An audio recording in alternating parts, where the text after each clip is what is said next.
Muy buenas tardes a todos. Esta tarde, en nuestro ciclo de reflexiones en mitad de la crisis, tenemos al filósofo y escritor Fernando Savater, que nos va a dar su opinión sobre lo que está ocurriendo y nos va a dar esa mirada humanista que quizá hoy necesitamos más que nunca.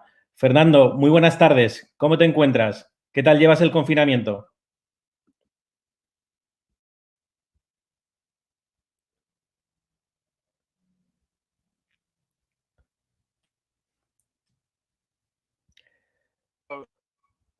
Fernando, parece que ha habido algún problema de sonido. ¿Ha habido algún problema de sonido? Yo al menos no te he escuchado la respuesta a la pregunta. Te preguntaba cómo llevas el confinamiento, qué tal te encuentras.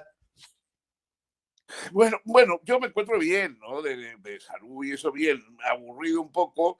Es curioso porque yo me he pasado toda la vida haciendo esto mismo que estoy haciendo ahora. Yo me he pasado la vida aquí encerrado en casa, leyendo, viendo películas, oyendo un poco de música de vez en cuando, pero basta que tengas que hacerlo por obligación para que te apetezca menos, ¿no? Y me cansa más. Ahora ya hay noches que me apetece ir a una discoteca, pero en fin.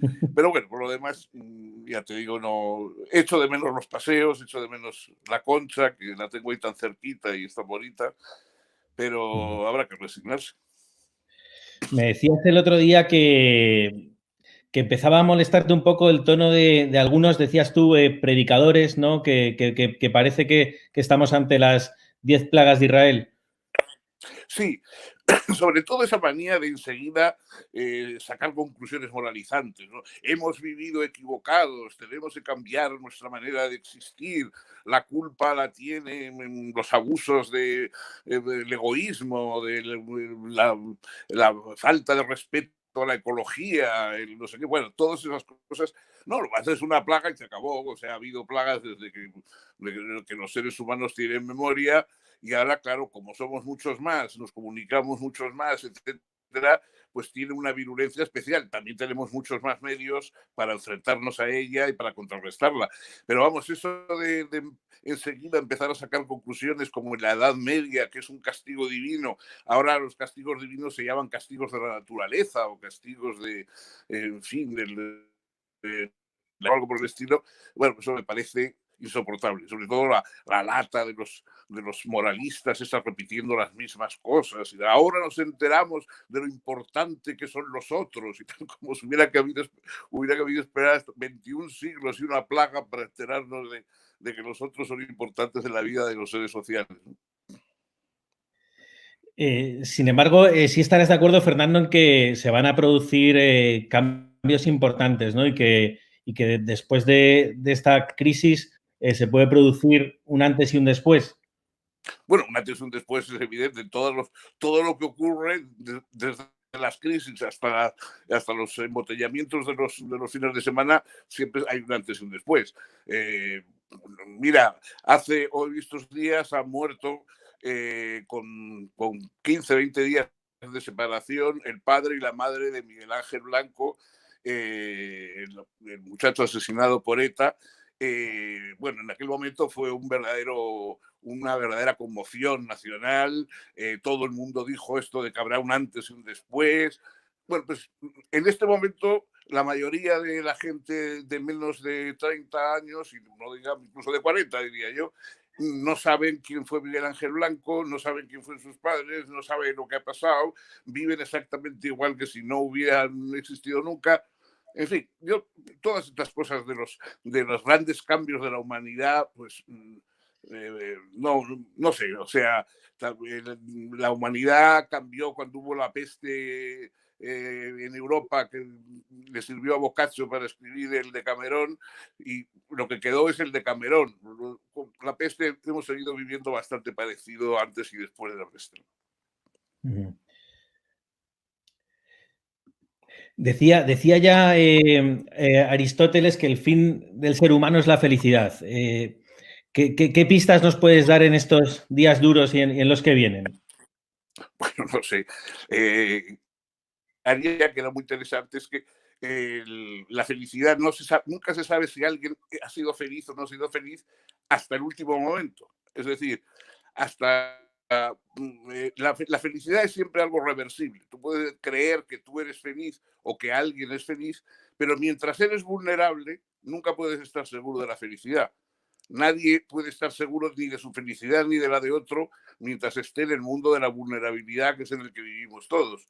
Dice Aristóteles que, por ejemplo, pues no sé, Príamo, ¿no? El rey de Troya, parecía absolutamente feliz, había llevado una vida felicísima, ya era un hombre mayor, pero todavía le quedaba la guerra, perder a su familia, perder su reino, etcétera. O sea, que terminar desastrosamente. Entonces, hasta el final, hasta el último momento, nunca se sabe, como dice la expresión española, hasta el final nadie es dichoso. Entonces, eres dichoso a partir de que te mueres, porque ahí te vuelves invulnerable. Los muertos ya son invulnerables, todo lo tienen en el pasado. Entonces, claro, la felicidad nunca es una cosa compatible con el presente. O es el pasado o es una cosa que esperamos que nos llegue algún día del futuro. Yo por eso prefiero siempre hablar de alegría más que de felicidad. La felicidad me parece una palabra demasiado exagerada. Se han producido, Fernando, dos reacciones de la sociedad, ¿no? Por un lado hay un impulso de solidaridad, ¿no? Y por otro lado hay también un discurso de división y de odio, de confrontación constante, del que parece que no nos podemos librar nunca. Bueno, porque los seres humanos somos lo que somos. O sea, las plagas, como se suele decir, sacan lo mejor y lo peor de los seres humanos. O sea, primero todos estos autoelogios de qué maravilloso país es España, no sé qué solidaridad muestra. Mira, si todos fuéramos muy solidarios, no haría falta que la policía estuviera en la calle para que la gente se quedara en casa. Es decir, los países precisamente que confían en sus ciudadanos y no los tratan como niños pequeños, son aquellos países que dicen a la gente conviene que se quede usted, sobre todo si tiene algún síntoma, quédese en su casa, no se reúna con otros, no se acerque demasiado, etcétera, etcétera. En los países en que tienes que poner guardias, obligación, multas, etcétera, no funcionan tan bien. Quiere decir que la gente no hace las cosas más que obligada.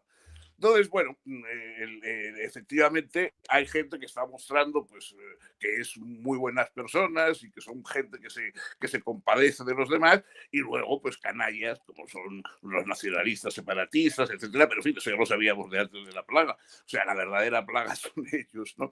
Entonces, pues están mostrando su condición verdadera, claro, obviamente. ¿Y crees, Fernando, que esta crisis va a reforzar ese sentimiento nacionalista, ese sentimiento de levantar muros y fronteras que ya estaba avivado en los últimos años? Hombre, no parece muros y fronteras de todas las cosas, los tópicos que se repiten con motivo del virus. El más cierto es eso de que los virus no respetan fronteras. O sea, lo que respetan es que no te dejen acercarte. Pero, o sea, no porque haya una raya en el suelo, sino porque haya un guardia que no te deja pasarlo, no te deja acercarte, no te deja entrar en un país. Entonces, yo creo que, bueno, hemos visto que todos vivimos en una nave conjunta, que el planeta es algo que puede ocurrir en Wuhan, allí en China, a miles y miles de kilómetros, puede ocurrir una infección, allí en un mercado de Wuhan, inmediatamente llega a todos tenemos que preocuparnos. O sea, bueno, eso es realmente el principio del cosmopolitismo, es la infección. La infección generalizada es lo que demuestra hasta qué punto los seres humanos somos todos semejantes unos a otros y nos matan las mismas cosas, ¿no? Yo no creo que eso refuerce. Es verdad que a veces pues, se van muestras de egoísmo, es decir, países que dicen, bueno, esto es mío, yo lo tengo, no lo voy a compartir porque a lo mejor lo necesito. Lo estamos viendo en Europa. Por ejemplo, a mí lo que más me preocupa es que la propia Europa está dando una impresión poco solidaria, en fin, los países tienen poco apoyo. Italia, que fue la primera infectada, encontró muy poco apoyo por los países europeos, o sea, en su momento. Y los demás países, pues bueno, sí, encontramos más buenas palabras, etcétera, pero como se ha visto en el caso de Holanda, en otros, pues sí, la solidaridad europea no funciona mucho. Eso sí es preocupante, ¿no? Pero bueno, pero también es lógico. No va a desaparecer el egoísmo de los humanos y nos vamos a convertir todos en émulos de San Francisco de Asís porque haya habido un virus, ¿no? Muy bien, Fernando. Empiezan a aparecer preguntas de los lectores y voy a ir entremezclando con el cuestionario que hemos preparado desde ECIC. Luis Suárez Bueno, comenta que te quiere preguntar si el sentirnos vulnerables e inseguros no puede llevar a muchos a poner en entredicho la democracia liberal y entregar, dice, la libertad a un Estado autoritario que se presente como solución al problema.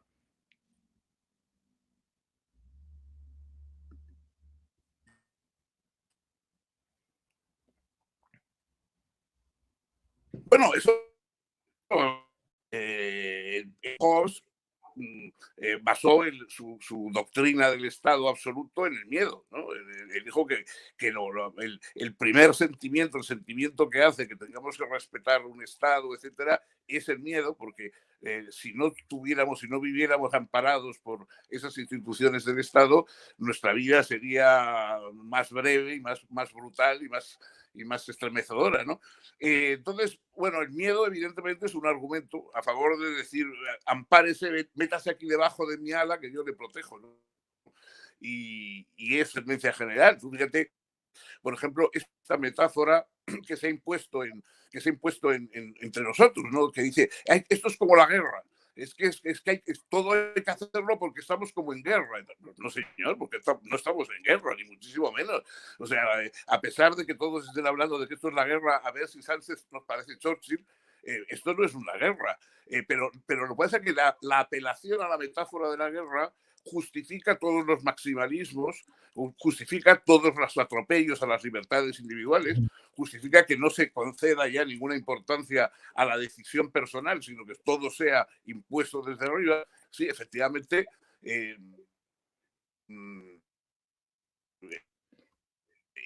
la vulnerabilidad, pero si trasladamos algo cada vez más intrusista en nuestra vida para defendernos, y eso ya sería peligroso. Muy bien, nos pregunta también Andrea Galleguillos, es una pregunta que teníamos también en nuestro cuestionario. Ella dice, el virus nos hace estar separados, divididos, aislados, todo lo contrario a lo que es la solidaridad. Es verdad que es una forma extraña, ¿no?, de ejercer la solidaridad, Fernando.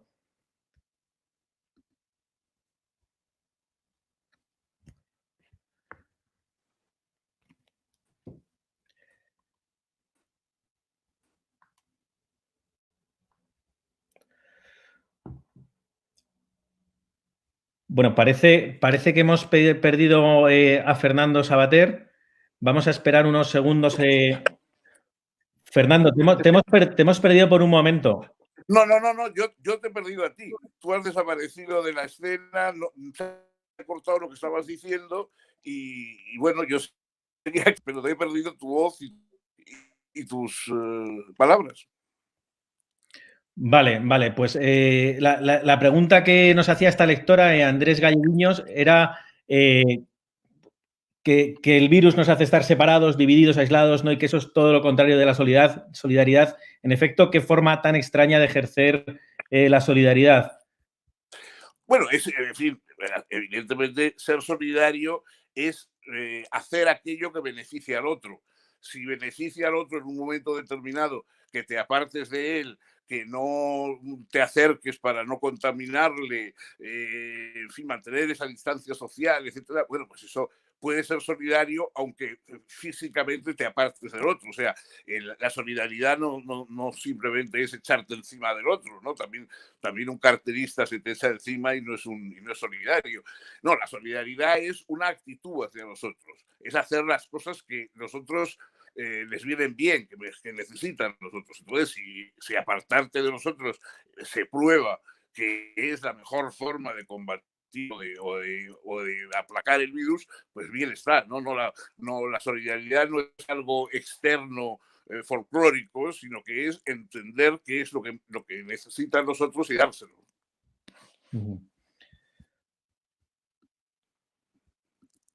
Muy bien, nos pregunta también Luis Alberto Ulla, ¿cómo podemos conciliar la respuesta de la solidaridad para quienes con quien más sufren, con la exigencia de más racionalidad y transparencia en la administración y los recursos públicos? Hombre, es decir, evidentemente, aplicar la razón siempre en las relaciones humanas y no moverse a golpe puramente de sentimiento, de sentimentalismo, de declamación, etcétera, pues siempre es bueno. Evidentemente, estamos viendo que las pandemias no las van a acabar los políticos, la va a acabar la ciencia, los científicos, los que descubran una vacuna, los que descubran remedios contra el virus. Entonces, lo que hace falta es apoyar eso. Es decir, exigir que los políticos no se declaren a hacer grandes declamaciones, sino que adopten a los sanitarios de iguala para que cumplan su función, que verdaderamente hagan pruebas a la mayor parte de la población, que es la forma de identificar quiénes están contaminados y no. En fin, esas son las cosas racionales que hay que hacer. Todo lo que sean grandes reclamaciones y agitar banderas y salir a los balcones a dar vivas al universo, pues bueno, pues es entretenido, pero sirve para poco. Vivimos una primavera y un tiempo de paradojas endiabladas, ¿no? Y se ha hablado mucho en los últimos años de nuestra sociedad, de cómo se ha infantilizado, ¿no? Y del gran apego que hay por la positividad, ¿no? Y esta misma sociedad se enfrenta ahora, o sea, a la enfermedad, a la muerte y al duelo colectivo. Bueno, en fin, problemas serios la humanidad siempre ha tenido. Ahora tenemos estos problemas relacionados con la enfermedad, pero ha habido otros relacionados con los problemas económicos, con los enfrentamientos bélicos, con la destrucción de las libertades civiles. Todos esos son problemas también reales. El infantilismo yo creo que es uno de los males que está arraigado en todos los hombres, ¿no? Yo recuerdo un viejo psicoanalista que conocí ya en su época de retirada, que un día me dijo, mira, yo he llegado a la conclusión de que el gran secreto de los humanos es que no hay adultos. Bueno, pues puede que el gran secreto sea que no hay adultos, o sea, que verdaderamente lo que nos faltan es personas realmente afrontar la seriedad de la vida desde un punto de vista adulto. Y eso lo echamos de menos en las epidemias y lo echamos de menos también cuando no hay epidemias. Y Fernando, en relación con la gestión de la crisis, ¿crees, como ha dicho Harari, que cuando se desató la emergencia no había ningún adulto en la habitación? Bueno, no había ningún adulto en la habitación. Quiere decir que no estábamos dispuestos a creernos los que veíamos ya antes, ¿no? Ya unos años antes, bastantes años antes de la crisis, había habido un grupo de sabios, de inmunólogos, etcétera, chinos, que habían advertido que de hongkoneses fundamentalmente, que habían advertido que el animales salvajes, exóticos, etcétera, que había en China, eran una fuente posible, casi segura, de infecciones y de contagios, y que si eso continuaba podíamos encontrarnos con un problema serio. Ya había habido todos los virus que ha habido últimamente han surgido de animales salvajes. Lo mismo que las primeras plagas de la humanidad surgieron cuando los seres humanos estaban domesticando a los animales domésticos. Es decir, en el trato con los primeros animales domésticos, que fueron creación nuestra, los cerdos, las vacas, los perros, todos eran invenciones humanas a partir de animales salvajes. Y Jared Diamond, por ejemplo, pues dice que las primeras plagas vienen de esa relación con los animales que estaban dejando de ser salvajes y convirtiéndose en domésticos. Y a lo largo del tiempo en China se ha visto que han surgido también otras plagas de lo mismo, del contacto con los animales, etc. Entonces, bueno, claro, no hay adultos. Es que no nos terminamos de creer eso. También preguntémonos si, por ejemplo, el gobierno o cualquier otro gobierno hubiera impuesto medidas draconianas de aislamiento, etcétera, antes de que hubiera habido muchos casos. Cuando hubiera habido simplemente un caso, dos casos, ya hubiera aislado a la población, ya hubiera... ¿se lo habría tolerado la gente? La gente no hubiera salido a la calle diciendo que era un autoritarismo, que era inaguantable, que era un abuso, etc. Bueno, pensemos eso. O sea, es verdad que las autoridades han reaccionado tarde y en muchas ocasiones, sobre todo en España, mal. Pero pensemos, si hubieran reaccionado muy pronto y hubieran impuesto las máximas medidas, en fin, más severas, etcétera, desde el principio, y todavía no había, cuando no había muertos, cuando o había alguno nada más, ¿hubiéramos aceptado eso? O sea, ¿hubiéramos nosotros aceptado eso y dicho, pues sí, es un sacrificio que hay que hacer para que esto no vaya peor? ¿O habríamos considerado que era un abuso de autoridad? Ujú. Nos están llegando también muchas preguntas, Fernando, que se centran en los ancianos. Bueno, eso me interesa. Nos dicen una sociedad que le da por lo general la espalda a los ancianos y que ahora ellos están siendo pues las víctimas más directas de este virus. Bueno, también que le da la espalda a los ancianos. Bueno, es verdad que ahora los ancianos es que duramos mucho. O sea, antes duraban menos, lo cual les hacía más aceptables, y luego aportaban más, porque los ancianos aportaban experiencia, aportaban memoria, conocimientos, etcétera. Pero todas esas cosas están en Google, ¿no? Están en el ordenador. Entonces, claro, las cosas que podemos aportar los ancianos pues, son muy pequeñas comparadas con la lata que damos, con el incordio que significamos para los demás, etcétera, etcétera. Por eso yo creo que los ancianos tenemos que aprender a defendernos a nosotros mismos, porque si esperamos que nos defiendan socialmente, estamos buenos. Y Fernando, ¿tú cómo estás, cómo analizas la reacción y la gestión que se está haciendo desde el gobierno y cómo está respondiendo también nuestro Estado autonómico? Bueno, el gobierno está haciéndolo pues, con bastante torpeza, ¿no? Es decir, evidentemente, pues, desde el principio han estado dando información contradictoria. Primero aquí no iba a llegar, luego aquí no iba a pasar más que poca cosa, luego iba a... En fin, poco a poco se ocultó lo que estaba ocurriendo para celebrar partidos de fútbol, manifestaciones feministas y no sé qué. En fin, todo eso pues son errores evidentes y ahora mismo yo no tengo muy claro el hecho de que se haya paralizado ahora absolutamente todo el país, que no se pueda realmente, digamos, se haya cortado todo el trabajo, toda la producción, etcétera, etcétera, completamente, pues me parece una cosa muy indiscriminada y que puede ser peligrosa. O sea, verdaderamente un país arruinado no es mejor para la salud que un país con una epidemia. O sea, entonces yo, sinceramente, no estoy nada convencido. Yo creo que se podrían haber tomado, pero con un poco más. Todos los maximalismos aplicados a la sociedad son malos. Y la metáfora esa de la guerra que ha permitido los maximalismos, es decir, hay que hacer barbaridades porque estamos en guerra. Bueno, yo eso dudo mucho de que sea acertado. Pero en fin, eso tampoco es un mal exclusivamente de España, está ocurriendo también en otros países, ¿no? Y claro, aquí además lo que tenemos es el problema no autonómico, que es una forma de administración como otra cualquiera, sino el problema del separatismo. El separatismo es un cáncer, es una habilidad radical establecida institucionalmente, y claro, eso pues ahora se despierta, sobre todo en Cataluña. Yo creo que es donde más ha ocurrido. Aquí en el País Vasco, por lo que yo veo, la cosa es bastante más racional y bastante más controlada, ¿no? Pero en Cataluña, desgraciadamente, estamos viendo que sí, hay más vileza de la que creíamos.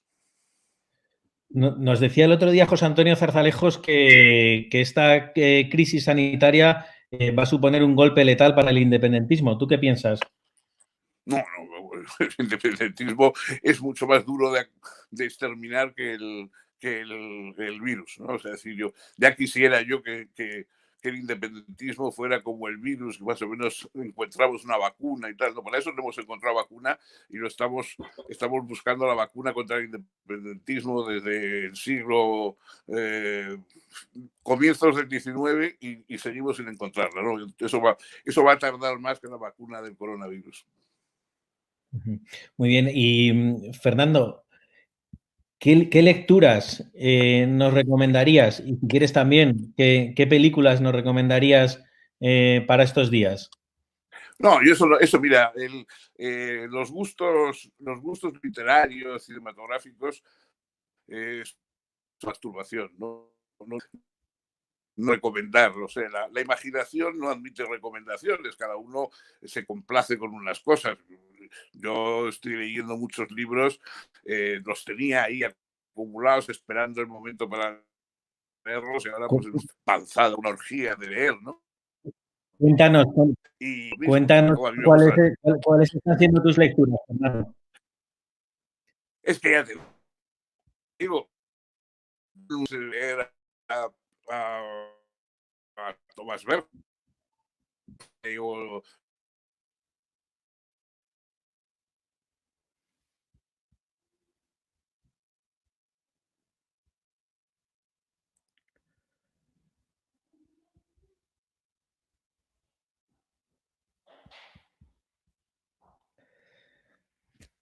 pues vuelvo a perder yo la conexión con Fernando. No sé si él me está escuchando. Vamos a esperar unos segundos. Vamos a esperar unos segundos a ver si se restablece. Estábamos terminando ya la entrevista con esa última pregunta sobre sus lecturas en estos días de confinamiento.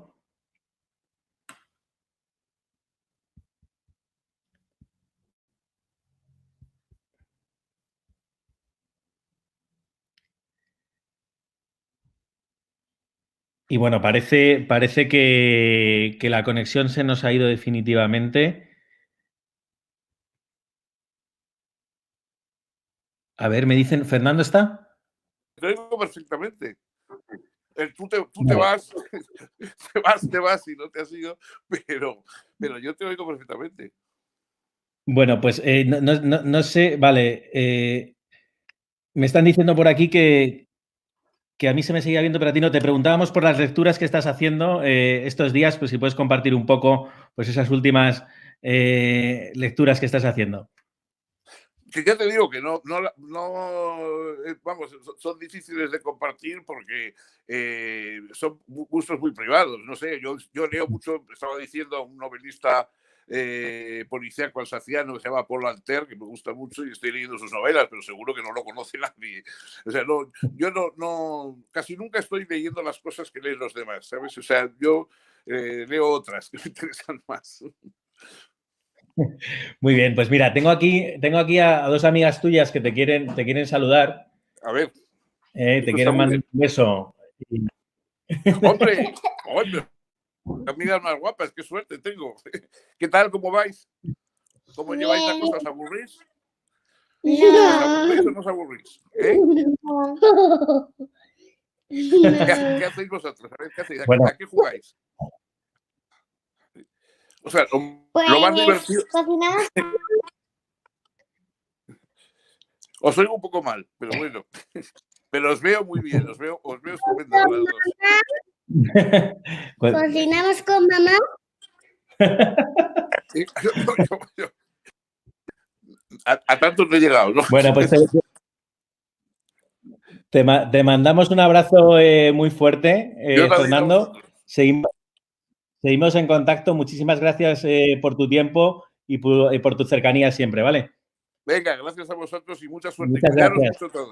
Cuidaros mucho todos, ¿eh? Muchas gracias, Fernando. Y bueno, a los lectores que nos habéis seguido, que me están pasando por aquí información de que sois muchos, muchísimas gracias por acompañarnos otra tarde. Vamos a continuar con este ciclo de reflexiones en mitad de la crisis y os vamos a ir dando datos sobre los próximos participantes. Muchísimas gracias, ánimo y buena tarde.